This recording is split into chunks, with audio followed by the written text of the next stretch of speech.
আমি ঢাকা ক্যান্টনমেন্ট থেকে, মানে ঢাকা ক্যান্টনমেন্টে থাকি। ওকে, আপনার যে ঘটনাটা, সেই ঘটনাটা কোথায় ঘটেছে? ভাইয়া কিছু প্রবলেম থাকায় যদি তার এলাকাটার নামটা আমি না বলি, আচ্ছা, সেটা গোপন রেখেই আমি ঘটনাটা বলতে চাই। ঘটনাটা কি আপনার ফ্যামিলির কারোর সাথে ঘটেছে নাকি আপনার? যে ঘটনাটা আমার নিজের সাথেই ঘটা। ওকে, চলে যাই ঘটনায়। ঘটনাটা শুরু হয় 2017 সালের শেষের দিকে, প্রায় ডিসেম্বর মাসে। তখন আমি এসএসসি পরীক্ষা দিব, তো তার প্রিপারেশন চলছে আর কি। তো নর্মালি আমার স্কুল ডে শিফটে হওয়ায় আমার কোচিং প্রাইভেট শেষ করতে করতে প্রায় সন্ধ্যা, এমনকি রাত 8টা-9টা বেজে যেত। তো এমনই একটা নর্মাল দিনে আমি কোচিং থেকে ফিরছিলাম। তো ভাই আমার বাসা কিন্তু যাওয়ার জন্য একটা বাজার ক্রস করে যেতে হতো। তো আমার বাসায় যাওয়ার 2টা রাস্তা ছিল। তো সচরাচর মানুষ যেটা ব্যবহার করে সেটা দিয়ে আমি যাওয়ার জন্যই আর কি রওনা হলাম। কিন্তু ওই বাসার সামনে যেয়ে দেখি যে বাসার সামনে অনেক লোকজন, মানে যাওয়ার কোনো জায়গা ছিল না। তা আমি একটু সাহস করে ভাবলাম যে মাত্র তো 7টা বাজে, এখন আর কি হবে। তো আমি অন্য একটা রাস্তা আছে সেটা দিয়েই রওনা হই। তো ভাই অল টাইম আমার কাছে একটা ছোট টর্চ লাইট থাকতো, তো আমি ওটা বের করে হাঁটা শুরু করলাম। ওই রাস্তাটা কিন্তু একটা মন্দিরের রাস্তা। আচ্ছা, ওই রাস্তাটার পাশে একটা মন্দির পড়ে। আর ভাইয়া ওইটা মেনলি আপনার সব কিছুর পিছনের দিক, মানে ব্যাক সাইড আর কি। জাস্ট মন্দিরের রাস্তাটার ফ্রন্ট সাইড, বাকি সব বাড়িটা, বাজারের সব কিছুর ওটা ব্যাক সাইড। আচ্ছা, তো আমি সাহস করে রওনা হলাম। আমি ভূত বা জিন এগুলা বিশ্বাস তো করতাম, কিন্তু মানে ভয় অতটাও পেতাম না। আমি সাহস করে এগিয়ে গেলাম।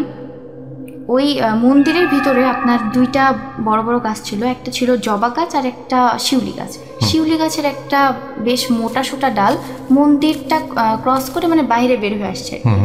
আমি যখন হাঁটতে হাঁটতে ওই ডালের কাছে, ডালটার নিচে আসলাম, তখন আমি ফিল করলাম যে মনে হয় গাছের উপরে কেউ বসে আছে এরকম।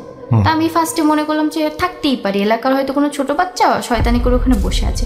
তো ভাই আমি মানে কে ওটা সেটা দেখার জন্য আমার যে টর্চ লাইটটা সেটা বের করে আমি আস্তে আস্তে উপর দিকে, মানে নিচ থেকে উপর দিকে নিয়ে দেখি যে 2টা পাটার যে পাতাটা সেটা কিন্তু আমার দিকে ঘোরানো।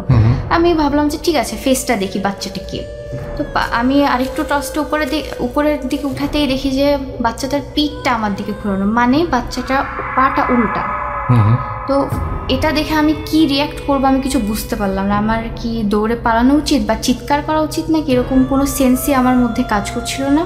তো ওই টাইমে ওই মন্দিরের পাশে একটা হিন্দু বাড়ি ছিল, সেই বাড়ি, ছোট একটা বাড়ি মন্দিরের সাথে লাগানো, সেই বাড়ি থেকে একজন আমাকে ডাক দিল যে মা তুমি এদিকে আসো। তখন আমি ওনার কাছে গেলাম, যে দেখলাম যে হ্যাঁ ওই বাড়ির মালিক আঙ্কেলটা আমাকে ডাক দিল। আঙ্কেলটা বলল যে মা কিছু হয়নি, তুমি কিছু দেখোনি, তুমি যেগুলো দেখেছো সেগুলো ভুলে যাও, ওগুলোর কথা আর কাউকে বলো না, তোমার কিছু হবে না। আমি বললাম যে আচ্ছা আঙ্কেল, আমি কি দেখলাম, কেন দেখলাম, এই বিষয়টা নিয়ে ভাবতে ভাবতে আমি বাসায় আর কি যাই। যাওয়ার পরে সেই দিন রাতে খাওয়া দাওয়া করে ঘুমালাম, কিছু হলো না। পরপর 3 রাত আমার মানে স্বাভাবিকই গিয়েছে।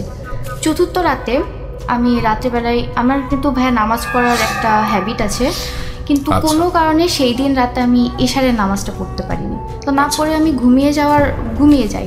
হঠাৎ মাঝরাতে আমি মানে ফিল করি যে আমার ঘরটা আস্তে আস্তে আপনার মানে ঠান্ডা হয়ে আসছে। তো আমি ভাবলাম যে কি ব্যাপার, শীতকালে তাই বলে এত ঠান্ডা হবে। তা আমি মানে মনে হচ্ছে যে ঘরটাতে মানে কেউ একজন আছে, মানুষের উপস্থিতি থাকলে তো একটা আলাদা ফিলিং হয়। তো ওইরকম আমি আস্তে আস্তে চোখ খুলে দেখি ভাইয়া আমার যে বেডের যে সামনের দিকে, সেই দিকে মানে 4টা সেম সাইজে 4টা লোক দাঁড়ানো। আচ্ছা, কিন্তু ভাই যেটা একেবারে প্রথমত ইম্পসিবল, কারণ বাসায় আমি আর আমার মা ছাড়া কেউ থাকে না, সো কেউ আসার তো কোনো পসিবিলিটি নাই। আর সেকেন্ড ভাই যে জায়গাতে তারা দাঁড়িয়ে আছে ওই জায়গাতে মানে কোনো মানুষ ঢুকতে পারবে না, কারণ সেখানে কোনো গ্যাপই নাই, গ্যাপ নেই, অথচ 4 জন মানুষ সেখানে দাঁড়ানো। তাদের প্রত্যেকের চেহারা ছিল সেম, তারা এই 5 বছরের বাচ্চার হাইট যেরকম হয় সেরকম তাদের হাইট ছিল। তো প্রথমজন আমাকে জিজ্ঞেস করলো তুই নামাজ পড়েছিস? এভাবে পরপর তারা 4 জনই আমাকে এই সেম কোয়েশ্চেন করে। আমি মানে বুঝতে পারছিলাম না যে কী করব। তারপরে আমি ভাবলাম যে না, পরিস্থিতি হাতের বাইরে, এখন আমার চলে যাওয়া উচিত। তারপর ভাই আমি দৌড় দিয়ে আম্মুর রুমে যাওয়ার জন্য যে উঠলাম, আমি কিছুতে একটা বাধাকে পড়ে যাওয়ার পরে আমার কপালটা কেটে যায় ড্রেসিং টেবিলে লাগার পরে আম্মু আমাকে জিজ্ঞেস করলো যে কী হয়েছে তোমার, এত ভয় পেয়ে আছো নাকি? আমি বললাম যে না আম্মু, ওয়াশরুমে যাওয়ার জন্য যেতে উঠেছিলাম, তারপর আমি পড়ে গেছি, দিয়ে এরকম কেটে গেছে। এরপর ভাইয়া আমি আম্মুর সাথে ঘুমাতাম, তো 7-8 দিন এরকম কিছু হলো না, নর্মালি গেল। 7 দিন পর আমি ভাবলাম যে পরিস্থিতি তো অনেকটা হাতের কন্ট্রোলে চলে আসছে, এখন আমি একাই শুই, আর আমার সমস্যা হবে না।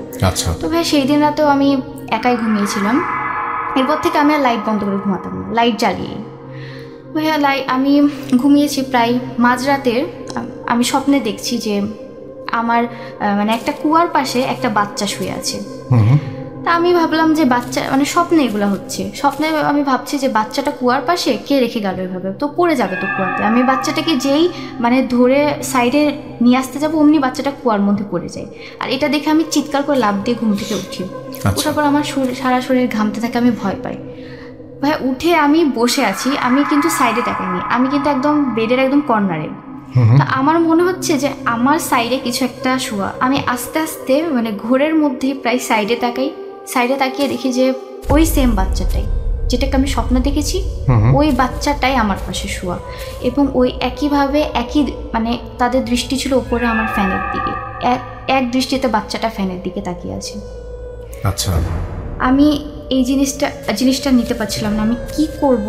আমি মানে ভেবে ওঠার আগেই আমি বাচ্চাটার সাইডে তাকিয়ে যেটা দেখলাম ভাইয়া, সেটা দেখার জন্য আমি একদমই প্রস্তুত ছিলাম না, আর কখনো কল্পনাও করিনি যে এরকম জিনিস আমাকে দেখতে হবে। আমি দেখলাম ভাইয়া ওর পাশে, ওই বেবিটার পাশে একটা মহিলা শোয়া। মহিলাটারও দৃষ্টি পুরা, আপনি নিজের চোখে দেখছেন একদম? জি ভাইয়া, আমি একদম নিজের চোখে দেখছি যে মহিলাটারও দৃষ্টি একদম সেম উপরের দিকে, তার পুরো বডি স্থির। আমি আরও বেশি অবাক হলাম ভাইয়া যখন ওর হাতের দিকে দেখলাম, ওই মহিলার ডান হাতটা ভাইয়া কন্টিনিউয়াসলি বেড়ে যাচ্ছে, মানে লম্বা হচ্ছে, একদম লম্বা হয়ে যাচ্ছে। লম্বা হতে হতে মানে পুরো আমার রুমের যেই গেটটা, সেই গেট বরাবর চলে যাচ্ছে। ভাইয়া এটা আপনি একদম জাগা অবস্থায় নিজের চোখে দেখেছেন? ভাইয়া একদম জাগা অবস্থায়, এমনকি লাইটও জ্বালানো ছিল। আচ্ছা, ছোট চার্জার লাইটগুলো জ্বালানো ছিল রুমে। আমি ভাইয়া মানে তখন আর কোনো উপায় না পেয়ে আমি চিৎকার করলাম, কারণ মানে ওরা দুইজনই আমার নামার রাস্তাটাও ব্লক করে রেখেছে। আমি নিচে যে যাবো, আমি যে দৌড় দিব, তারও কোনো উপায় ছিল না। পরে আমি চিৎকার দেওয়ার পরে আমার আম্মু আসে। আমার আম্মু আসার পরে দরজা নক করে, এটা আমি শুনতে পাচ্ছি যে আম্মু দরজা নক করছে, যে আম্মু দরজা নক করে বলে যে তুমি দরজা কেন লক করেছো? ভাই আমি কিন্তু দরজা লক করে কখনোই ঘুমাই না, বাট আনফর্চুনেটলি তখন কিভাবে দরজাটা লক হয়ে গিয়েছিল বুঝতে পারিনি। আর ভাই আমাদের বাসাগুলো আপনার অনেকটা ক্লোজ, একটা বিল্ডিং থেকে আরেকটা বিল্ডিংয়ের দূরত্ব খুব বেশি ছিল না, তাই আশপাশের ফ্ল্যাটের যেই লোকজন আছে, তারা আমার চিৎকার শুনে তারাও আমার বাসার মেন গেটে আসে। তারাও ভেবেছে যে হয়তো কোনো বিপদ হয়েছে, প্রবলেমে পড়েছে, হেল্পের দরকার, তারাও আসে। আমার আম্মু ভাইয়া কোনো ওয়ে না পেয়ে, আম্মু যেটা বলে আম্মুর কাছ থেকে শোনা, কোনো ওয়ে না পেয়ে আম্মু মেন গেট খুলে দেয়। এলাকার কয়েকজন বড় ভাই এসে দরজা ভেঙে, রীতিমতো আমার রুমের দরজা ভেঙে তারা আমাকে রেস্কিউ করে। ভাইয়া 6 ঘন্টা পর আমার জ্ঞান ফেরার পর আমার আম্মুর কাছ থেকে যেটা শুনলাম সেটা হচ্ছে, ভাই আমার ঘর নাকি পুরাটা পানিতে ভরা ছিল, মানে রীতিমতো ফ্যান থেকে টপ টপ করে পানি পড়ছে। ফ্লোরে যদি ভাইয়া পানি থাকে তাহলে বলা যায় যে হ্যাঁ বালতির পানি কেউ হয়তো ফেলেছে, কিন্তু আপনার থেকে রুফ থেকে কিভাবে পানি পড়বে, সেটা তো মানে টোটালি পসিবল না আর কি। তো ভাইয়া এরপর আমি আর মানে নিতে পারলাম না ভাইয়া, আমি আমার আম্মুকে সব কথা বলে দিলাম। সেই গাছের উপর ওই বাচ্চাটাকে দেখার পর থেকে শুরু থেকে যা হয়েছে সব বললাম। তো ভাইয়া এখানে বলি যে আমার দাদি কিন্তু আপনার এইসব জিন, তারপরে আমার দাদির কাছে কিন্তু জিন থাকে এবং তারা খুব অ্যাক্টিভ জিন। তো আমার দাদি হঠাৎ করে ওই দিন, অ্যাক্টিভ বলতে কেমন অ্যাক্টিভ বলেন তো? কি করে আপনি আমার দাদি বাড়িতে যদি যান তাহলে আপনি রোজ রাতে দেখতে, মানে মনে করেন যে আপনি বাসাটাকে অগোছালো করে রেখেছেন, ময়লা করে রেখেছেন, পরের দিন সকালে উঠে দেখবেন যে আপনার বাসা পুরো ক্লিন। তার মানে তারা ভালো কাজ করে? হ্যাঁ, একদম ভালো কাজ করে এবং তারা খুব ফ্রেন্ডলি, বিভিন্ন দিক থেকে সাহায্য করে। তো আপনাদের কোনো ভয় লাগে না ওই বাসায় যে এরা আছেন বা এরকম কিছু? আগে ভয় লাগতো, কিন্তু পরে মানে অভ্যাস হয়ে গেছে। তারাও তো আমাদের কেউ ক্ষতি করে না, রাইট, উপকারী করে। ওকে, তারপর কি বলছিলেন আপনি? সেখানে চলে যাই। তারপর ভাই সেই দিন সন্ধ্যাবেলায় হঠাৎ করে দাদি ফোন দেয় দাদি কিন্তু এমনিতে অতটা আমার খোঁজ খবর নেয় না, দরকার হলে নেয়, না হলে নেয়। তো সেই দিন হঠাৎ করে উনি ফোন দিয়ে আমার আম্মুকে বলেন যে কি ব্যাপার, ওর কি কোনো সমস্যা হয়েছে? আমার আম্মু বলে যে খামাখা টেনশন করবে, তাই আম্মু কিছু বলেনি। বলে যে না কিছু হয়নি, এই নর্মালি আছে। বলছে না, আমি স্বপ্নে দেখলাম যে ওর অনেক অসুস্থ, ওর অনেক মানে ওর সারা শরীর দিয়ে রক্ত বের হচ্ছে, এটা আমার দাদি স্বপ্নে দেখে। পরে আমার আম্মু বলে যে না কিছু হয়নি, আপনি টেনশন করেন না। তো ভাইয়া আমার আম্মু এটা চাপা দেওয়ার চেষ্টা করে, কিন্তু ভাই সেই দিন রাতে ভাই আমার জ্বর চলে আসে, প্রায় 103-এরও কিছুটা বেশি ছিল আম্মু যা বলে সেটা। আর ভাই আমার প্রচুর মানে ব্লিডিং শুরু হয় সেই দিন রাতে। তো আমার আম্মু মানে অস্বাভাবিকটা মানে লক্ষ্য করার পর আম্মু আব্বুকে ফোন দেয়। আব্বু তখন মানে বাইরে ছিল আর কি, অন্য একটা জায়গায় পোস্টিং ছিল। তো ওখান থেকে আব্বুকে মানে জরুরি ভিত্তিতে এখানে নিয়ে আসে। আর ভাইয়া আমি তখন ওই এলাকার যে CMH আছে তাতে আমাকে অ্যাডমিট করা হয়। অ্যাডমিট বলে যে ওর হচ্ছে মানে কিডনিতে পাথর হওয়ার প্রাইমারি স্টেজে। আচ্ছা, এটা বলে ডক্টর। আর ভাইয়া তখন কিন্তু আমার SSC পরীক্ষার অনলি 7 থেকে 8 দিন বাকি। খুব ক্রিটিক্যাল টাইম। জি ভাইয়া, 7 থেকে 8 দিন বাকি আর মাত্র পরীক্ষার। ডক্টর তো বলেই দিয়েছে ভাইয়া যে না, ও এবার আর এক্সাম দিতে পারবে না, এবারটা আপনারা গ্যাপ দেন। তো ওইটা শুনে তো আমার আব্বু আম্মু অনেকটা ভেঙে পড়েছে। আব্বু তো কিছুই জানে না, আব্বু তো ভেবেছে যে হয়তো ওটা অসুস্থতা, কিন্তু আম্মু তো জানে ব্যাপারটা যে কি। তো এরপর কোনোভাবেই কিছু হচ্ছে না, ব্লিডিং বন্ধ হচ্ছে না। ডক্টর বলল যে না, একে ভর্তি থাকা লাগবে, মানে বাসায় নিয়ে যাওয়ার উপায় নাই। আচ্ছা। আর আমার দাদি কিন্তু ভাইয়া রীতিমতোই ফোন দিচ্ছে যে ওর কিছু একটা হয়েছে, তুমি বলো, আমি সব কিছু মানে টের পাচ্ছি।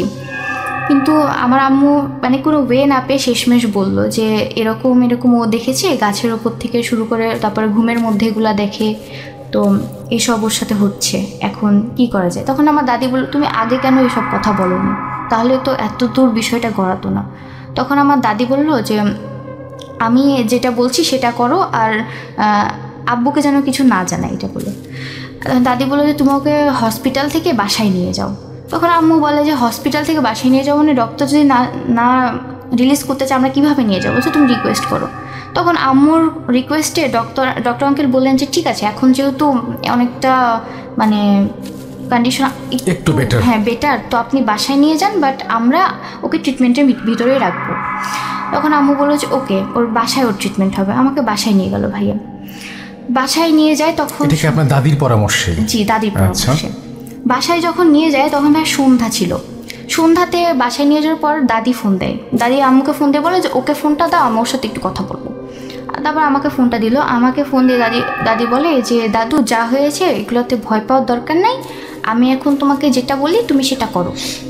আমি বলছি হ্যাঁ দাদি বলেন। বলছে আজকে রাতে তোমার ঘরে একজন আসবে যে তোমাকে সুস্থ করে দিয়ে যাবে, তুমি ভয় পাবা না, তুমি একদম ভয় পাবা না, আর হচ্ছে কাউকে কিচ্ছু বলবা না, যা দেখবা সেটা একদম চুপচাপ দেখবা, কোনো আওয়াজ করা যাবে না, ও যা করবে ওকে করতে দিবা। আমি বললাম যে ঠিক আছে দাদি, আমি ভয় পাবো না। তখন ভাইয়া যথারীতি সবাই ডিনার করে শুয়ে গেল। তারপর আমার আম্মু কিন্তু জানে যে এরকম কিছু একটা হবে আজকে রাতে।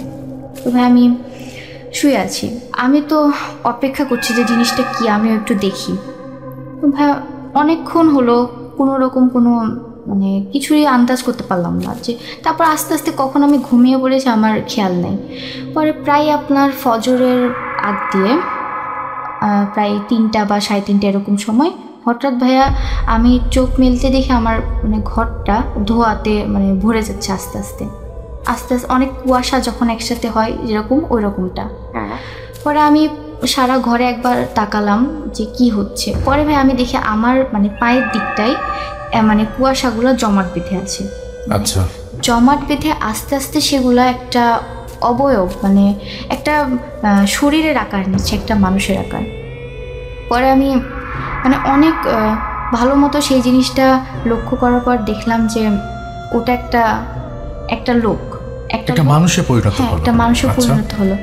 মানুষটা অনেকটা জব্বা পরে থাকলে যেরকম মানে আকার হয় সেরকম। লম্বা কোনো পোশাক? হ্যাঁ, লম্বা কোনো পোশাক, এবং মানুষটাও স্বাভাবিক হাইটের চেয়ে অনেকটাই লম্বা আর কি। তো ভাইয়া মানুষটা আমি দেখলাম যে সেই মানে লোকটা প্রায় আপনার 5 মিনিট ধরে স্থির মানে ওভাবেই দাঁড়িয়ে আছে, নড়ে না চড়ে না, কিছু করে না। 5 মিনিট ধরে যে জায়গাতে দাঁড়ানো ছিল সেইভাবেই দাঁড়িয়ে আছে। 5 মিনিট পর সেই জিনিসটা দেখলাম ভাইয়া মানে মুভ করে আমার পুরো ঘরকে মানে পুরো রুমটাকে ও একটা রাউন্ড দিল। আচ্ছা। আর ভাই এখানে আরেকটা বলি, আমি একটু ভুলে গিয়েছিলাম। আমার দাদি কিন্তু আমাকে বলেছিল যে চাল ভাজা আছে না, জি জি জি, চাল ভাজা, বলছে তুমি তোমার আম্মুকে বলবা যে 1 বাটি চাল ভাজা যেন তোমার পাশে কোনো একটা বাটিতে রেখে দেওয়া হয়। তো ওই দাদির নির্দেশ মতো চাল ভাজা ওখানে রাখা ছিল। তো ভাইয়া ওই জিনিসটা আমার পুরো রুমটাকে মানে রাউন্ড করে ঘুরে আসার পর ও এসে আমার যে টেবিলের উপর যেখানে চাল ভাজাটা রেখেছিলাম ওটার সামনে এসে দাঁড়ালো। ভাইয়া মানে জিনিসটা আমার থেকে মানে মাত্র 1 থেকে 1.5 হাত দূরে ছিল। আমি দেখতে পাচ্ছি, তার ফেসটা আমি বুঝতে পারি না, কিন্তু কিছু একটা আছে সেটা বুঝতে পারছি। পরে ভাইয়া ওই অত লম্বা মানুষটা মানে ঝুঁকে যেভাবে সিজদা করে সেভাবে ওই চালের বাটিটার ওপর ঝুঁকে কিছু একটা করলো। করার পর ভাইয়া ওভাবে আবার ওই সিজদার রত অবস্থায় সে প্রায় 5 মিনিট আবার ওভাবে স্থির হয়েই ওই কী যেন করছিল। পরে 5-6 মিনিট পর সে আবার উঠে দাঁড়ালো, মানে সোজা হয়ে দাঁড়ালো। সোজা হয়ে আবার আমার ঘরটা পুরা মানে চক্কর দিল, পুরো ঘরটাকে সে রাউন্ড করে কিছু একটা করলো। পরে ভাইয়া আমার দরজাটা আমি দেখছি ভাই, আমার দরজাটা হালকা একটু চাপানো ছিল, ও সুন্দর করে ভাইয়া দরজাটা খুলে ঘর থেকে বের হলো। বের হওয়ার পর ভাইয়া সম্ভবত ও আমার পুরো বাসাটাই রাউন্ড করে গেল, কারণ আমি তাকে প্রায় 3 বার দেখলাম। একবার ঘুরে মানে আমার দরজার পাশে প্রায় ও 3 বার আসলো, পুরো বাসাটা রাউন্ড দিয়ে সে 3 বার আসলো। এইভাবে করতে করতে ভাইয়া কিছু একটা করে মানে কি করলো সেটা জানি না, বাট ও কিছুক্ষণ পর প্রায় আপনার আধা ঘন্টা পর আমার ঘরে আবার আসলো। যেখান থেকে আমি ওই জিনিসটাকে দেখেছিলাম ফার্স্ট যেখানে, সেইখানে এসে আবার ও স্থির হয়ে দাঁড়িয়ে গেল। তখন ভাইয়া ফজরের আজান দিচ্ছে, ওই টাইমে ভাইয়া জিনিসটা আস্তে আস্তে ভ্যানিশ হয়ে গেল। আপনার চোখের সামনে আবার ভ্যানিশ হয়ে গেল? একদম আমার চোখের সামনেই ভ্যানিশ হয়ে গেল। আর ভাইয়া আমি তো মানে অবাক যে এইসব জিনিসও মানুষ দেখে, হ্যাঁ ওই জিনিসগুলো কেউ না দেখলে বিশ্বাস করবে না। খুব স্বাভাবিক, সত্যি কথা। এবং আপনার চোখের সামনেই পুরো জিনিসটা ঘটেছে। এরপরে কি হলো? এরপরে ভাইয়া সকাল হলো। সকাল হওয়ার পরে ভাই আপনি বিশ্বাস করবেন কিনা জানি না ভাই, আমি উঠে দাঁড়ানোর যেখানে আমার ক্ষমতা ছিল না সেখানে ভাই আমি একটু ট্রাই করে দেখলাম যে আমি হাঁটতে পারছি, রীতিমতো আমি হাঁটতে পারছি এবং স্বাভাবিক কাজকর্মগুলো আমি করতে পারছি। পরে আবার আব্বু ডক্টরকে ডাকলো যে ও তো হাঁটাহাঁটি করতে পারছে। তখন ডক্টর আবার চেক আপ করে বললো যে ও তো এখন সুস্থ, ও তো মানে স্বাভাবিক কাজ তো করতে পারে, কোনো সমস্যা নাই না। মানে এটা জাস্ট মিরাকেল আর কি, যেটা কিভাবে হলো। এটা আপনার জীবনে ঘটেছে একদম? জি ভাই, একদম আমার জীবনে ঘটা। এবং তখন আমি ভেবেছিলাম যে আপনাকে ওটা বলবো আর কি, কিন্তু সময়ের অভাবে আর কি হয়। তারপর থেকে কি এখন পর্যন্ত আর কোনো সমস্যা হয়েছে আপনার? ভাই সেরকম সমস্যা হয় না, কিন্তু আমার স্বপ্নে প্রচুর মানে আমি স্বপ্নে যা দেখি, বিশেষ করে ভাই আমি আমার মাকে নিয়ে স্বপ্নে যা দেখি সেটাই সত্যি হয় ভাই। এটাকে আমি বলবো? এটা আমরা তাহলে আরেকটা ঘটনায় বলবো। Thank you so much. আপনার ঘটনাটা অনেক চমৎকার ছিল, আপনাকে অনেক ধন্যবাদ।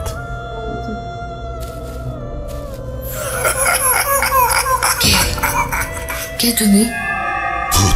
Voot.com. The fear returns with Russell.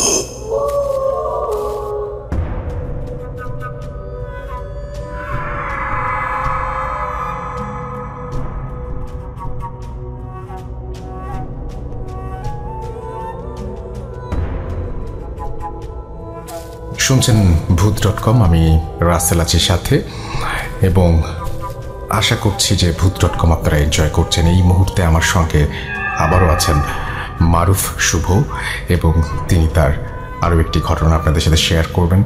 আশা করছি যে এই ঘটনাটিও আপনাদের ভালো লাগবে। মারুফ শুভ, আপনার সেকেন্ড ঘটনায় আমরা যাই। জি, ধন্যবাদ রাসেল ভাই আমাকে সুযোগ করে দেওয়ার জন্য। তো এই ঘটনাটা পুরান ঢাকার একটা ঘটনা, আমার আঙ্কেলের সাথে ঘটনাটা ঘটেছে। তো এই আঙ্কেল আমাকে যেভাবে ঘটনাটা শেয়ার করেছে ওইভাবে বলছি। তো উনি ওনাদের যে বাসাটা ছিল, ওনাদের বাসাটা হচ্ছে পুরান ঢাকার যে টাইপের বাসা হয়, যে রুমের ভিতর থেকে আর কি দোতলায় যাওয়া যায় এমন একটা বাসা। তো উনি ওনাদের মানে যে লিভিং রুম ছিল, মানে গেটটা খুললে ওনাদের লিভিং রুম, মেন দরজাটা খুললে ওনাদের লিভিং রুম ছিল, উনি ওখানেই থাকতো রাতের বেলা। তো ওনার একটা মানে কুকুর ছিল, মানে ছোটো থেকে সে ওই কুকুরটাকে ইয়ে করেছে। তো রাতের বেলা ওনাদের বাসার সামনে একটা গার্ডেনের মতো জায়গা ছিল, ওখানে গাছটা ছিল, অনেক ইয়ে ছিল। তো ওইখানে কুকুরটাকে উনি ছেড়ে দিত রাতের বেলা, আর কুকুরটা পুরো গার্ডেনে ঘুরতো আর চিল্লাচিল্লি করতো, ইয়ে করতো, অনেক চিল্লাতো রাতের বেলা। ও সে মনে করতো অন্ধকার বা মানুষজন একটু আশেপাশে দেখলে হয়তো বা চিল্লা এরকম ইয়ে। তো একদিন মানে ওনার রুমের মেন দরজাটা খোলাই ছিল, উনি রাতের বেলা ওখানে পড়ছিল। তো পড়তে পড়তে মানে হঠাৎ করে মানে কুকুরটা অনেক চিল্লাচ্ছে। তো চিল্লাতে সে মানে রুমের ভিতর ঢুকে যায় আর অনেক কাঁপতেছে, মানে তার কুকুরটা কাঁপা আর মানে কমতেছে না, মানে পরে কুকুরটাকে টান দিয়ে সে আবার বাইরে নিয়ে যাচ্ছে, সে আর যাবে না, মানে তাকে কোনোভাবেই টেনে নিয়ে যাওয়া যাচ্ছে না বাইরে। তো এই জিনিসটা আসলে কোনো সময় হয় না, ওই মানে সবসময় ও নর্মালি বাইরেই থাকে রাতের বেলা। তো এটা সে অবাক হলো যে ও বাইরে যেতে যাচ্ছে না কেন, আর পুরো শরীর কাঁপতেছে আর ইয়ে করতেছে, তো চিল্লানো বন্ধ। তো সে বাইরে গেল, গিয়ে টর্চ মেরে পুরো গার্ডেন দেখলে কোনো জায়গায় কিছু নেই।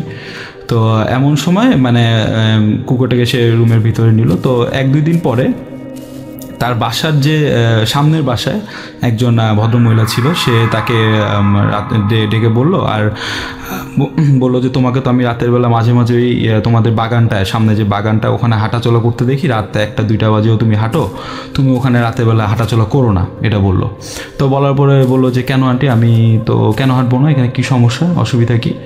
বললো যে অসুবিধা তোমাকে ওইভাবে আমি বলতে পারবো না, তুমি হয়তো বা এটা বিশ্বাস করবে না, কিন্তু তুমি ও রাতেরবেলা বাবা এখানে হেঁটো না, জায়গাটা বেশি রাতেরবেলা সুবিধা না, ভালো না। বলো যে কেন আন্টি, এখানে কি কোনো চোরের সমস্যা বা কোনো ইয়ের সমস্যা, আমাকে বলেন।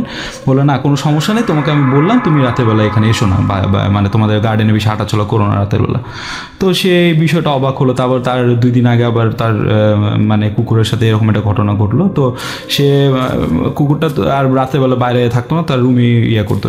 সে রাতের বেলা গেট টেট লাগিয়ে মাঝে মাঝে উঠে মানে যা গেট খুলতো না, কিন্তু জানলা দিয়ে দেখতো যে কি ওখানে সমস্যাটা কি, আসলে এখানে কি প্রবলেমটা কি, ওখানে আমাকে মানে কেন যেতে পারবো না আমি। তো দেখলো কিছুই নেই, স্বাভাবিক, কোনো গাছও স্বাভাবিক আছে, সব কিছু অন্ধকার একটু ওখানে আর কি, কোনো সমস্যাই তো সে দেখতে পাচ্ছে না। তো একদিন রাতের বেলা যেটা ঘটলো যে সে পড়ালেখা শেষ করে সে একটু স্মোকের তার অভ্যাস ছিল, সে একটু রাত মানে ওই গার্ডেনের দিকে গিয়ে একটু স্মোক করতো। তো সেই সিগারেটটা জ্বালিয়ে সে বাইরে বের হয়ে সে সিগারেট খেলো। সিগারেট খাওয়া শেষ করে সে সিগারেটটা নিচে ফেলে ইয়ে করে সে যখন মানে রুমের দিকে ব্যাক করবে, এরকম সময় মানে একটা সাউন্ড পেলো, মনে হলো যে গাছের পাতা বা এরকম ডালের একটা মানে সাউন্ড টাইপের আর কি। তো সে পিছিয়ে ফিরে তাকালো, দেখলো যে কিছুই নেই এই টাইপের।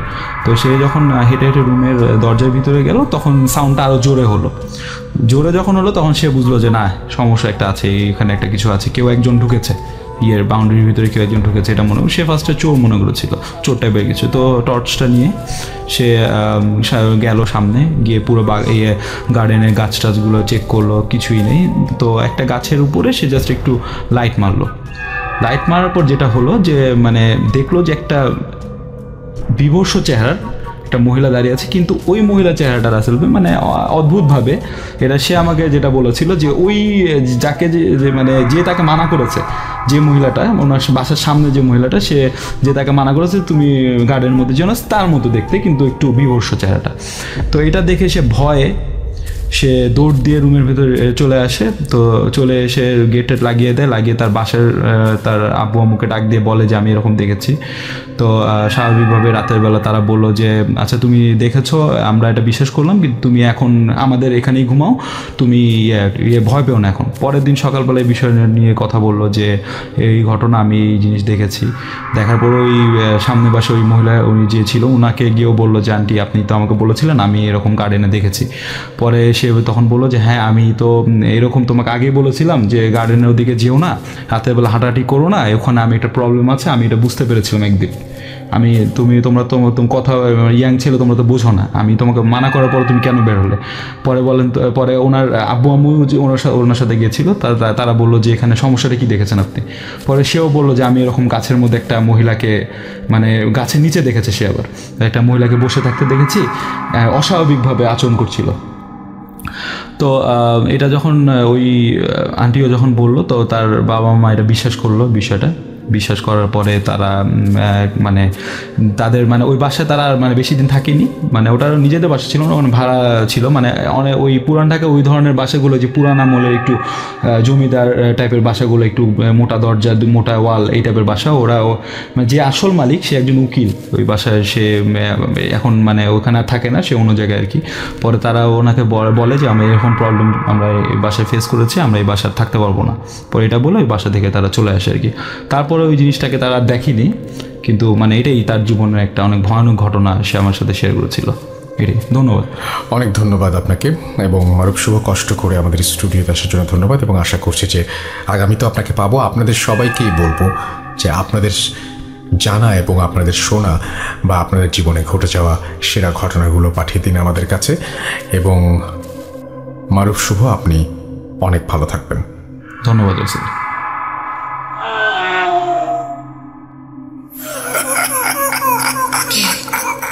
কে তুমি? Bhoot.com. The fear returns with Russell.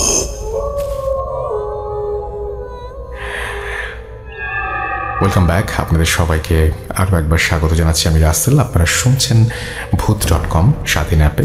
আমাদের আজকের ঘটনা আমরা কিছুক্ষণের মধ্যে আবারও শুরু করব। আমি একজন অতিথিকে আমন্ত্রণ জানিয়েছি, তিনিও আপনাদের সাথে ঘটনা শেয়ার করবেন। তার আগে আমি আপনাদের ইমেল অ্যাড্রেসটা একটু আপনাদের সাথে শেয়ার করি। আমাদের ইমেল অ্যাড্রেস হচ্ছে russell.bhoot.com@gmail.com, which is russell russell@bhoot.com@gmail.com. It's very easy.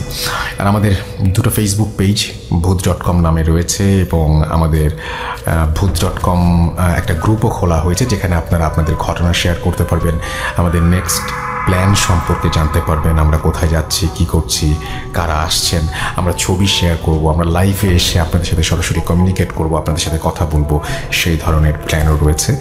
So আশা করব যে পুরোটা সময় আমাদের সঙ্গে থাকবেন।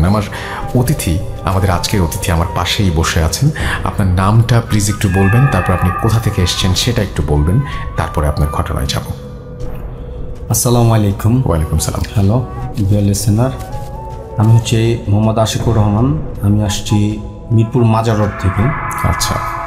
তা আমি এখন যে ঘটনাটা আপনাদের সাথে বলতে যাচ্ছি সেটা হচ্ছে আপনার আমাদের এলাকারই। আমি থাকি হচ্ছে মাজার রোডে ফার্স্ট কলোনিতে, আর ঘটনাটা যেখানে ঘটছে সেটা হচ্ছে সেকেন্ড কলোনিতে। তো সেকেন্ড কলোনিতে আমাদের একটা ওইখানে ইংলিশ মিডিয়াম স্কুল আছে, মেথডিস্ট। তো ওইটার পাশেই এই ঘটনাটা, এটা একেবারেই রোড সাইডে। তো এখানে একটা প্লটের উপরে 3টা বাড়ি নির্মাণ করা আছে। তো মূলত কাহিনী ওই বাড়িটাকে নিয়েই। তো রাস্তার পাশে যেই বাড়িটা আছে ওই বাড়িটা অনেক আগে থেকেই ওইটার মধ্যে অনেক ধরনের সমস্যা চলতেছে। এমনকি আমরা ওইখানকার কিছু স্থানীয় লোকজনদেরকে জিজ্ঞাসা করে যতটুকু জানতে পারলাম যে ওই বাসার মধ্যে একজন হাজি আছে, সে আপনার 4 ওয়াক্ত নামাজকে বিশ্বাস করে, বাট 5 ওয়াক্ত সে পড়ে না আর কি। তো সে নাকি এরকম বদজিন পালে অথবা তাদের সাথেই থাকে, এরকম কিছু একটা আর কি আছে। আর সাথে সাথে আরেকটা বিশেষ ব্যাপার হচ্ছে যে ওই হাজির একটা মেয়ে আছে। তো তার যে চেহারার শেপ, তার চেহারার আকৃতি, এটা মূলত এলাকার লোকজন যেগুলি বললো যে বানরের আকৃতি তার চেহারার মধ্যে দম আছে, আর চেহারাটা একেবারেই বানরের মতো। তো আমরা 5-6 জন ফ্রেন্ড মিলে একদিন একটা অ্যাডভেঞ্চার করার চিন্তা ভাবনা করি। তো আমাদের ফ্রেন্ডের মধ্যে বদি ছিল, লটু ছিল, সাদ্দাম ছিল এবং কাকা অনেক ছিল। তো এরকম আর কি 5-6 জন মিলে তো আমরা একটা অ্যাডভেঞ্চার করার প্ল্যান করি। তো যেই কথা সেই কাজ অনুযায়ী আমরা ওই বাড়ির ওইখানে চলে যাই। তখন রাত আনুমানিক 12:30 থেকে 1টা এর মধ্যেই আর কি। তো আমরা এর আগে একটা কথা বলে রাখি, সেটা হচ্ছে যে ওই বাড়িটার ওই প্লটের ওইখানে 3টা বাড়ি আছে। তো মূলত প্রত্যেকটা বাড়ি 5-6 তলা কইরা। তো রোড সাইডে রাস্তার পাশে যেই বাড়িটা আছে ওই বাড়িটা হচ্ছে 4 তলা। আর ওই বাড়িটার সাথেই রহস্যের অনেক কিছু আছে। যেমন ওই বাড়ির মধ্যে বেশ কিছু বছর আগে একটা মাদ্রাসা তৈরি করা হয়েছিল। তো মাদ্রাসার যে সমস্ত ছাত্ররা থাকে, তো তাদের বিভিন্ন সময় বিভিন্নভাবে দেখা গেছে নাক মুখ থেকে রক্ত বেরোইতেছে। এইভাবে বিভিন্ন সমস্যার কারণে ওইখান থেকে মাদ্রাসাটা চলে যায়, এখানে মাদ্রাসা টিকে না। তো এই মাদ্রাসা যাওয়ার পরে ওই বাড়ির নিচে বেশ কয়েকটা দোকান তৈরি করে ওই বাড়ির মালিক। তো দোকানগুলি তৈরি করার পরে ওই দোকানে ওইখানে 2টা দোকান ভাড়া হয়, এর মধ্যে একটা দোকান থাকে পাইপের আর একটা দোকান হচ্ছে থাইয়ের। তো ওই দোকান যখন রাত্রেবেলা অফ করে রাখা যায়, তো সকালবেলা যখন সে দোকান খুলতে আসে, তো দোকানের ভেতরে যে সমস্ত পাইপ, যেমন ওই ইউপিভিসি পাইপ আছে, বিভিন্ন প্লাস্টিকের পাইপ, এগুলি সমস্ত কিছু এলোমেলো এবং ভাঙাচোরা। দোকানটা পুরো গোছালো অবস্থায় রেখে যেত, আর সকালবেলা যখন আসতো তো এইভাবে এলোমেলো আর ভাঙাচোরা অবস্থায় এরকম থাইয়ের দোকানেরও সব কিছু এলোমেলো থাকতো। আচ্ছা। তো এইভাবে পালাক্রমে চলতে থাকে। তো একটা পর্যায়ে ওই দোকানদার দোকান ছেড়ে চলে যায়। আচ্ছা, মানে ভয়েই চলে যায়? ভয়েই চলে যায়। তো এরকম আমরা ওই বাড়ির ভেতরে ঢোকার মতো কোনো স্কোপ নাই, সব স্কোপগুলি অফ করা। তো এই বাড়িতে যদি সচরাচর কেউ এমনিতে ঢুকতে যায়, তো এলাকার লোকজন আছে যারা আর কি ঢোকার জন্য বারণ করে। আচ্ছা। তো আমার একটা ফ্রেন্ড আর কি আমার একটা জুতা ওইখানে, মানে জুতাটাকে ওইখানে ফেলে দিতে বলে। তা আমি ওই জুতাটাকে ওইখানে ফেলে দিই। এরপরে আমাদের যে আমাদের সাথে ছিল অনেক কাকা, অনেক, তার আমরা কাকা বলে ডাকি। তো সে আমাদের বলে যে আমি দেয়ালের সাইডে দাঁড়াইছি, তুই ভিতরে যা। তো আমি ভিতরেই জুতার জন্য আর কি জুতাটাকে আনার জন্য ভিতরে যাই। তো রাসেল ভাই, ওইখানে আসলে পানি পড়ার মতন কোনো ব্যবস্থা নাই, যেহেতু এটা অনেক বছর যাবৎ বন্ধ, ওটা একেবারেই অকেজো। এখানে পানি, বিদ্যুৎ, গ্যাস এগুলি সংযোগ পুরোপুরি বিচ্ছিন্ন। তো আমি যখন ওই জুতাটাকে আপনার ওই বিল্ডিংয়ের একেবারে নিকটেই পড়া ছিল জুতোটা, ওই জুতোটাকে যখন আমি এরকম আনার জন্য যাই, তো আমার কানে আসে পানি পড়ার যে একটা সাউন্ড, টপ টপ টপ, এরকম একটা সাউন্ড। তো মনে হইতেছে যে এই সাউন্ডটা প্রথমে আমি পাইলাম, তো পাওয়ার পরে এই সাউন্ডটা মনে হইতেছে যে বাইরে গেছে, top top top top top top করে বাড়তেছে। তো আমি এইটার শব্দের ভয়ে খুব দ্রুতই ওইখান থেকে দৌড়া এরকম দেয়াল টপকে চলে আসি, বাইরে চলে আসি।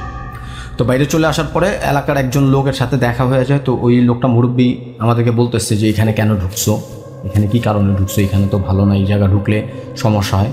তো আমরা ওই আঙ্কেলকে জিজ্ঞাসা করলাম যে আঙ্কেল এখানে ঢুকলে কী হয়েছে বা ঢুকলে কী প্রবলেম। তো আঙ্কেল আমাদেরকে এরকম ওই হাজির ব্যাপারে বলতো যে উনি এরকম 4 ওয়াক্ত নামাজ পড়ে, 5 ওয়াক্ত পড়ে না, আর উনি এরকম বদ জিন এখানে পালে।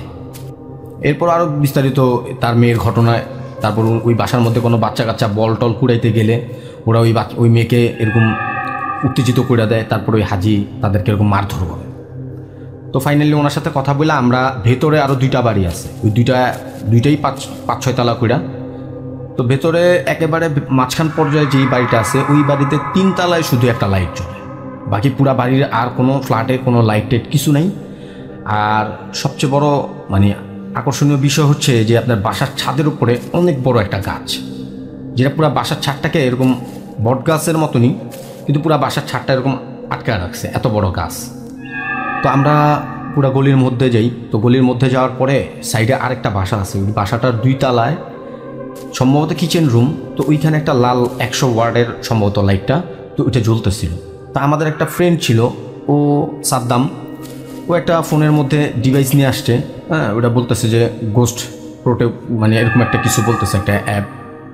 তো ওইটাকে আমাদেরকে যেটা বললো যে হ্যাঁ এটা অরিজিনাল, এটা দিলে আসলে কোথায় কি আছে এই জিনিসগুলি বোঝা যায়। হ্যাঁ হ্যাঁ হ্যাঁ, এই জিনিসগুলি জানা যায়।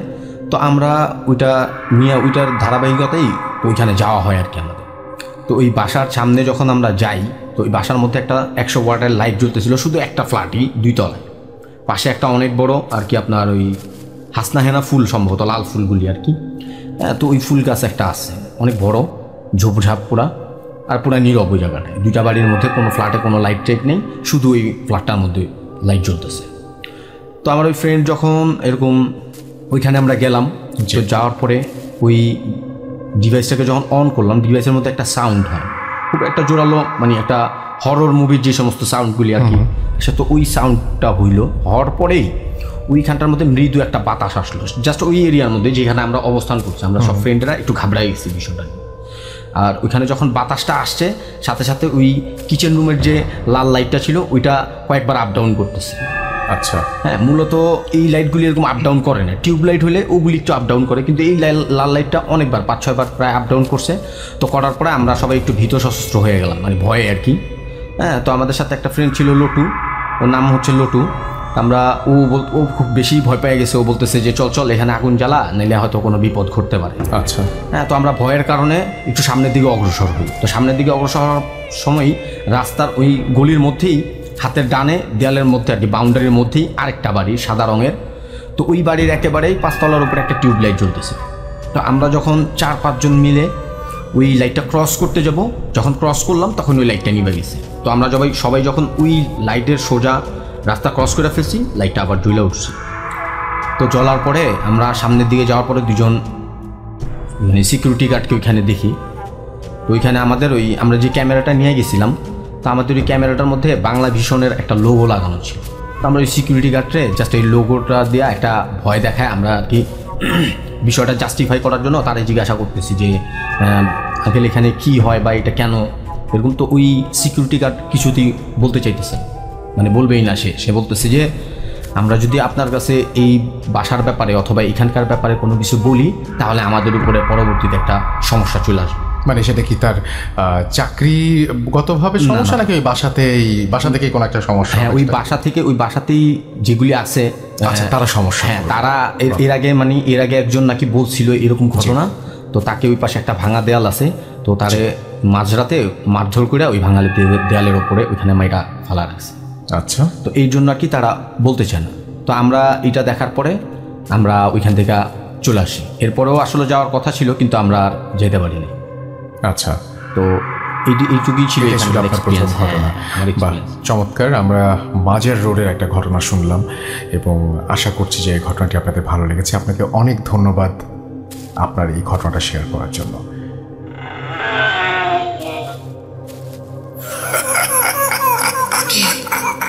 কে তুমি? Bhoot.com. The fear returns with Russell.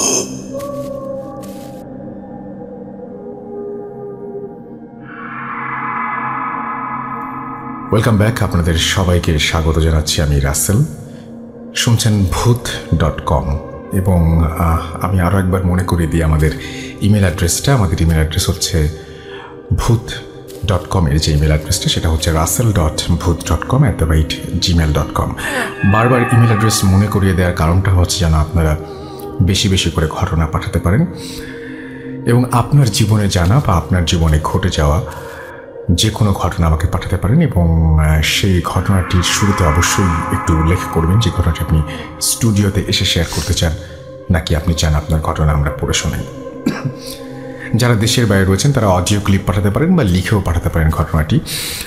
এবং আমাদের অডিও ক্লিপ পাঠানো খুব ইজি। আপনি যদি একটা কোয়াইট একটা প্লেসে যদি আপনি আপনার মোবাইল ফোন দিয়ে রেকর্ড করেন, তাহলে সেটা রেকর্ড করে আমাদের কাছে যে কোনো মুহূর্তে কিন্তু আপনি চাইলে পাঠিয়ে দিতে পারেন। যাই হোক, আমার সঙ্গে মারুফ শুভ উপস্থিত আছেন এবং তিনি আমাদেরকে আজকে, তিনি মিরপুর থেকে এসেছেন এবং তিনি আমাদেরকে আজকে তার একটি ঘটনা শোনাবেন এই মুহূর্তে। চলুন তার কাছে সরাসরি চলে যাই এবং তার ঘটনাটি শুনে আসি। মারুফ শুভ, আপনাকে স্বাগতম Bhoot.com-এ এবং চলুন আমরা সরাসরি আপনার ঘটনায় চলে যাই। ধন্যবাদ রাসেল ভাই। এই ঘটনাটা ঘটেছিল আমার একটা ফ্রেন্ডের ভাইয়ের সাথে। জি। তো তারা মানে তাদের গ্রামের, মানে তারা ঢাকাতেই থাকতো, তো তারা তাদের গ্রামের বাসায় যাওয়ার জন্য, তো তাদের গ্রামের বাসা হচ্ছে বরিশালে, তো সেখানে যাওয়ার জন্য তারা মানে লঞ্চ ঘাটে গেল। তো ওইখানে গিয়ে মানে যে তাদের সাথে যেটা হলো রাসেল ভাই, মানে বিষয়টা হচ্ছে মানে লঞ্চের যে ইয়েটা থাকে, ঘাটের যে পোর্শনটা থাকে, ওটা জায়গাটা খালি একটা মানে ফাঁকা জায়গা থাকে। তো ওই ফাঁকা জায়গা দিয়ে যেটা হলো, মানে ও লঞ্চে, ওর ভাই উঠে অলরেডি, আমার ফ্রেন্ড যে সে উঠে গেছে লঞ্চের ভিতরে। তো আর ও তখন উঠতে পারেনি, মানে ও আর কি তার মধ্যে সে যাবে আর কি, লঞ্চে উঠবে। তো ওই মুহূর্তেই তার হাতে ব্যাগ ছিল, স্বাভাবিক বিষয়, ব্যাগ ট্যাগ তো থাকবেই। তো ব্যাগটা ওর ভাইকে দিতে গিয়ে মানে একটা অ্যাক্সিডেন্টলি সে ওই পানির মধ্যে পড়ে যায়। তো পানির মধ্যে পড়ে যাওয়ার পরে যেটা হলো, ওইটা কিন্তু রাসেল ভাই লঞ্চ আর ঘাটের যে পোর্শন, ওই জায়গাটায় যেহেতু ওটাতে একটু বেশি গভীর হওয়ার কথা না ওই ইয়েটা। তো যখনও সে পড়ে যায় ওখানে, তো যখন সে পানির মধ্যে ছিল তো তার মোটামুটি মানে এটা পরবর্তীতে জানা গিয়েছে আর কি। তো মানে পানিতে পড়ে যাওয়ার পর আমার ফ্রেন্ড, আমি পড়ে যাওয়ার সময় কি ঘটেছিল ওটা বলছি। তো আমার ফ্রেন্ড তো সাথে সাথে মানে গেল, গিয়ে দেখলো, ইয়ে করলো, তো আরও লোকজন ইয়ে করলো, মানে তার কোনো ওখানে খোঁজ নেই। তো পানির মধ্যে মানে নামলো লোক, পানিতে ঝাঁপ দিয়ে দেখলো, মানে ওই ওটুক জায়গার ভিতরে তাকে আর খুঁজে পাওয়া যাচ্ছিল না। এটা খুবই অল্প জায়গা, অল্প জায়গা, কিন্তু ওখানে যে তাকে আর পাওয়া যাচ্ছিল না। এখন মনে হয় গভীরও না। হ্যাঁ, তো সে জায়গা পাওয়া যাচ্ছে না। তো ওই জায়গাটার মধ্যে মানে যে জায়গা ও অনেক খোঁজাখুঁজির পরও অনেকক্ষণ পরে মানে একটা সাইড দিয়ে সে ভেসে ওঠে, অজ্ঞান অবস্থায় সে ভেসে ওঠে। তো তাকে ওইখান থেকে তারা মানে ওখান থেকে হসপিটাল নিয়ে যায়। ওখানে হসপিটাল নিয়ে যাওয়ার পরে তার অনেকক্ষণ জ্ঞান ছিল না। তো জ্ঞান আসার পরে যেটা হয়, তো সে ফার্স্টে বিষয়গুলো বিষয় নিয়ে কথাবার্তা বলতে যাচ্ছিল না। তো তাকে মানে আবার বাড়িতে নিয়ে যায় তারা, যে কোনোভাবে তাকে তাদের গ্রামের বাড়িতে নিয়ে যায়। সে ঢাকায় আর মানে স্টে করতে পারতেছিল না, অফিসে ছুটি নিয়ে আর কি চলে যায় গ্রামে। তো গ্রামে যাওয়ার পরে যেটা হয় সেটা হচ্ছে মানে একদিন মানে ও কম কথা বলা শুরু করলো, মানে বাসা বেশি কথাবার্তা বলতো না। এই ঘটনাটা ঘটার পরে সে কথাবার্তা, তাকে জিজ্ঞেস করলো যে কীভাবে তোমাকে খুঁজে পাওয়া যাচ্ছিল না, এটা হয়েছে, এটা অ্যাক্সিডেন্ট হতেই পারে, কিন্তু সেই বিষয় নিয়ে কথা বলতো না, খুবই কম কথা বলা শুরু করলো।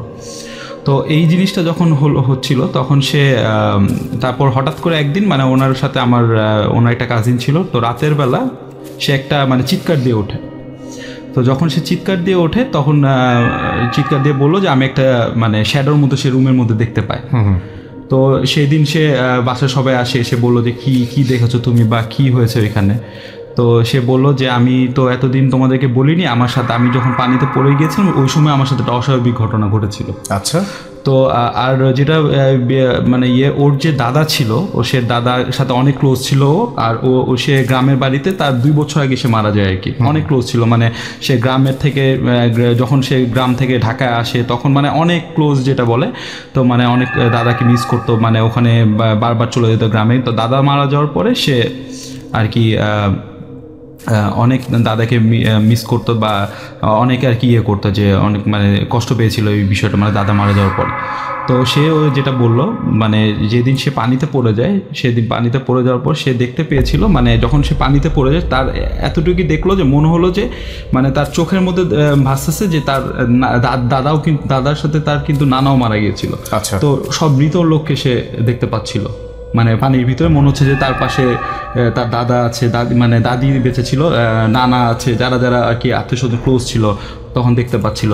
তো এটা দেখে সে জাস্ট মানে দেখলো যে তার মানে কেউ একজন তাকে মানে সে উপরে উঠতে পারতেছিল না বা কোনোভাবেই সে করতে পারতেছিল না। তো সে মানে তাকে কোনোভাবে মানে মনে হলো কেউ একটা ধাক্কা দিয়ে তাকে পানির উপরে করে দিল। তারপরে তার আর কি কোনো জ্ঞানই ছিল না ওই মুহূর্তটাতে। তো এই ঘটনাটা বললো। তো আর আছে যেদিন সে ভয় পেয়েছিল সে মনে হলো মানে সে দেখলো যে মানে ওনার দাদার শেপেরই একজন লোক মানে তার রুম থেকে আর কি তার মাথার কাছে দাঁড়িয়েছিল, তার রুম থেকে বের হয়ে গেল। তো এই বিষয়টা যখন দেখলো তো ওনার বাসায় কেউ বিশ্বাস করতেছিল না ব্যাপারটা। তো বললো যে এটা আসলে তুমি হয়তো তোমার দাদাকে তুমি অনেক করতে, এই কারণে হয়তো তুমি দেখেছো। কিন্তু তার দাদি আবার তার দাদি যে ছিল সে আবার তার কথাটা বিশ্বাস করে বললো যে না, এটা ও দেখতেও পারে। ঠিক আছে, মানে সে এই কথাটা বললো। তো সে আর আরেকটা বিষয় আসল ভাই, যেটা সে মাঝখানে একদিন সে স্বপ্ন দেখেছিল যে তার দাদা কিন্তু অস্বাভাবিকভাবে মারা গিয়েছিল। অস্বাভাবিকভাবে বলতে যে সে মানে মাছ ধরতো বা অনেক সে মাছটা করতো, তো পানিতে ডুবে মারা গিয়েছিল। মানে পানিতে অস্বাভাবিকভাবে পানিতে পড়ে সে মারা যায় আর কি। মানে কীভাবে পানিতে পড়লো বা এই টাইপের আসলে পরবর্তীতে জানা যায়নি। তো সে মানে আমার ওই ফ্রেন্ডের যে ভাই, সে দেখলো যেটা যে মানে স্বপ্নে দেখছিল যে তার দাদা মানে পানিতে মনে হচ্ছে কি কোনো একটা মানে একটা শ্যাডোর মতো মনে হচ্ছে যে ল্যাঞ্জা আছে এমন একটা কিছু তার দাদাকে পানির মধ্যে টেনে নিয়ে চলে যাচ্ছে আর কি, এরকম একটা স্বপ্নও দেখলো। তো এই বিষয়টা যখন মানে বাসার সবাইকে বললো বা আমি এরকম স্বপ্ন দেখেছি বা আমার দাদার টাইপের একজন শেপের একজন আমার রুমে দেখেছি, এগুলো বলার পরে তো তারা ওনার দাদি বাদে কেউ বিশ্বাস করছিল না। তো এই বিষয়টা সে একা গিয়ে পার্সোনালি গিয়ে হুজুরকে বলে, ওর এলাকার যে হুজুর আছে সে হুজুরকে বলে যে আমি এরকম দেখেছি, আমি এরকম ঢাকা থেকে আসার সময় আমি এভাবে পা পিছলে পড়ে গিয়েছিলাম, তখন আমি পানির মধ্যে এগুলো দেখেছি, মৃত মানে আমার দাদা তো মৃত, আমার নানাকেও দেখেছি, মৃত লোকগুলোকে দেখেছি। পরে বললো যে আসলে এই বিষয়টা তো মানে হওয়ার কথা না, এরকম তুমি হয়তো বা ভুল দেখেছো বা ভয় পেয়ে হয়তো, হ্যাঁ ভয় পেয়ে হয়তো বা দেখেছো, বা তুমি পানিতে পড়ে যাওয়ার পর, কারণ ওটা তো বেশি গভীরও না পানিটা। পরে বললো যে সে এটাই বললো যে আমি তো ওখানে দাঁড়ালে মানে মাথা সমান পানি আসবে আর কি, মানে ডুবে যাওয়ার মতো না পানি জায়গাটা। তো এটা যখন সে এইসব ব্যাপারগুলো হুজুরকে বললো, তা হুজুর বললো যে তোমার দাদা যেভাবে পরে এই ঘটনাটা বললো যে আমি স্বপ্নে দেখেছি এরকম আমার দাদাকে মানে কেউ একজন শুনলাম আমরা এটা টেনে নিয়ে যাচ্ছে, এটা এইসব বললো আর কি। বলার পরে যে হুজুর বললো যে আচ্ছা সমস্যা নেই, তোমাকে আমি একটা তাবিজ দিয়ে দিচ্ছি, আর তোমার দাদার জন্য তোমরা একটা মিলাদ রেখো তোমাদের বাসায়, যে মিলাদটা পড়িয়ে তোমার দাদাকে তোমরা আর কি ইয়ে করতে পারবে। পরে একটা মিলাদ দেয়, এটা মিলাদ দেওয়ার পরে মোটামুটি সে এরপর থেকে আর এই টাইপের কিছু দেখে না, ওর দাদাকেও দেখে না, আর এই টাইপের কোনো খারাপ স্বপ্ন সে আর দেখেনি। এটাই। ওকে, আমি একটু আগেও আজকেও কথা বলছিলাম একজনের সাথে যে সাধারণত মানুষ যখন খুব অসুস্থ থাকে বা মানুষের থাকে না যে অনেকে কোমায় চলে যান বা অনেকে অপারেশনের টেবিলে শুয়ে থেকে হঠাৎ করেই খেয়াল করেন, মানে হঠাৎ করে দেখেন যে তিনি আসলে টেবিলে শুয়ে নেই, তিনি অপারেশন থিয়েটারের কোনো এক জায়গায় দাঁড়িয়ে আছেন এবং তাকেই ডাক্তাররা অপারেশন করছেন। এরকম ঘটনা কিন্তু এর আগে ঘটেছে, আমি শুনেছি এবং আপনারাও নিশ্চয়ই শুনেছেন আমার কাছ থেকে। কিন্তু যে ব্যাপারটা রিসেন্টলি আমার শোনা, সেটা হচ্ছে আমার খুবই কাছের একজন রিলেটিভ, তিনি হসপিটালে ছিলেন এবং তিনিও এরকম আইসিইউতে ছিলেন, এবং তিনি আইসিইউ থেকে বের হয়ে এসে একদম শেষ পর্যায়ে পর্যন্ত চলে গিয়েছিলেন। তিনি ফিরে এসে আমাদেরকে যখন বললেন, অদ্ভুত এক বর্ণনা দিলেন, অনেকটা এই গল্পটার মতোই। তিনি দেখতে পেলেন যে তিনি একটা বিরাট কোনো একটা মাঠের মধ্যে চলে গেছেন, সেই মাঠ চারিদিকে অন্ধকার এবং মাঠের মাঝখানে একেবারে মাঝের জায়গায় একটা গাছ দাঁড়িয়ে আছে, এবং সেই অন্ধকার মাঠ, সেই বিরাট গাছ খুব অন্যরকম একটা পরিবেশ সৃষ্টি করেছিল, এবং গাছের সাথে একটা হ্যারিকেন ঝুলছিল যেটা খুব টিন টিন করে জ্বলছিল, এবং সেই হ্যারিকেনের হাবছা আলোয় তিনি দেখতে পান গাছের নিচে দুজন মানুষ দাঁড়িয়ে কথা বলছে। তিনি আস্তে আস্তে তাদের দিকে এগিয়ে যান এবং এগিয়ে গিয়ে দেখেন তার খুব কাছের দুজন রিলেটিভ, তারাও মারা গিয়েছেন। তারা তাকে নিয়েই আলাপ করছেন, এবং আলাপ করতে করতে একটা পর্যায়ে তারা সিদ্ধান্ত নেয় এবং তারা আলাপ করে এরকমভাবে যে তোমার তো আমাদের সাথে থাকার কথা না, চলো তোমাকে বাসায় দিয়ে আসি। এরপরে তাকে হাত ধরে বাসায় দিয়ে আসে। খুব খারাপ অবস্থা ছিল তখন আমার সেই রিলেটিভের। এই স্বপ্ন দেখার কিছুদিন পরে উনি সুস্থ হয়ে ওঠেন। ব্যাপারটা কি এমন যে উনি মৃত্যুর ওপারে কোনোভাবে চলে গিয়েছিলেন বা ওরকম কাছাকাছি কোনো একটা জায়গায় চলে গিয়েছিলেন যেখানে মৃত আত্মীয় স্বজনদের দেখা যায়, এবং তারা তাকে প্রচণ্ড ভালোবাসেন বলেই আবারও পৃথিবীতে ফিরিয়ে দিয়ে গেলেন।